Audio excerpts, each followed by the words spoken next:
સમાચાર ગીર સોમનાથના કોંગ્રેસના ધારાસભ્ય વિમલ ચુડાસમાએ મોટો ખુલાસો આપ્યો છે। હું કોંગ્રેસનો સૈનિક છું, હતો અને રહેવાનો છું। ચૂંટણી નજીક આવે છે ત્યારે વિઘ્ન સંતોષીઓએ મારી અફવાઓ ફેલાવે છે।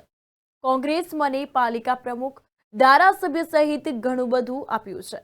કદાચ બધા ભાજપમાં જતા રહેશે તો હું એકલો કોંગ્રેસમાં જ રહીશ। કોંગ્રેસનું ઋણ છે મારા પર અને કાયમી રહેશે। મારે કાર્યકર્તાઓને નિરાશ કરવા અને મને બદનામ કરવા લોકો આવી અફવા ફેલાવે છે। જે વ્યક્તિ ખુલાસો આપતો હોય તે કદી પક્ષ પલટો ન કરી શકે તેવું પણ વિમલ ચુડાસમાએ જણાવ્યું છે।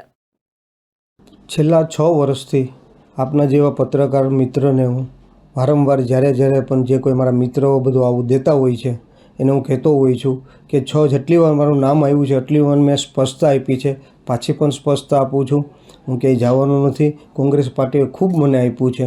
આજે ધારાસભ્ય તરીકે બે ધારાસભ્યની ટિકિટ આપી છે, 4 વાર નગરસેવકની ટિકિટ આપી છે, 10 વર્ષ પ્રમુખ તરીકે રહ્યો છે, વિરોધ પક્ષનો નેતા તરીકે રહ્યો છે। આજે ધારાસભ્યની ટિકિટ આપી છે, ધારાસભ્ય બન્યો છે, એટલે આ લોકો મને પૂછવા આવે છે। આ તો કોંગ્રેસ પાર્ટીનું ઋણ છે કે એને મારી ઉપર ભરોસો મૂક્યો છે, એ ભરોસો ક્યારેય તૂટવા નથી દેવાનો। આવું તો જે કોઈ લોકો આપે છે એ 5-6 વર્ષથી મને બદનામ કરવા માટે થઈને આપે, કારણ કે આવું ને આવું આપવાથી અમારા તાલુકાના હોય, જિલ્લાના હોય, ગુજરાતના હોય કે શહેરના હોય, અમારા જે મતદારો છે કે અમારા આગેવાનો છે એ માનસિક રીતે ભાંગે, એ થોડાક ડાઉન થાય અને મતદારોમાં પણ ચર્ચાનો વિષય છે।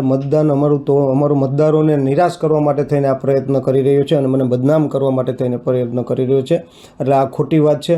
મેં તો એવું પણ વિચાર્યું છે કે મેં તો પત્રકાર મિત્રોને પણ આની પહેલાં પણ કીધું, જેટલી વાર હોય એટલી વાર સ્પષ્ટતા મેં એક જ વ્યક્તિ છે કે દર વખતે સ્પષ્ટતા આપી છે।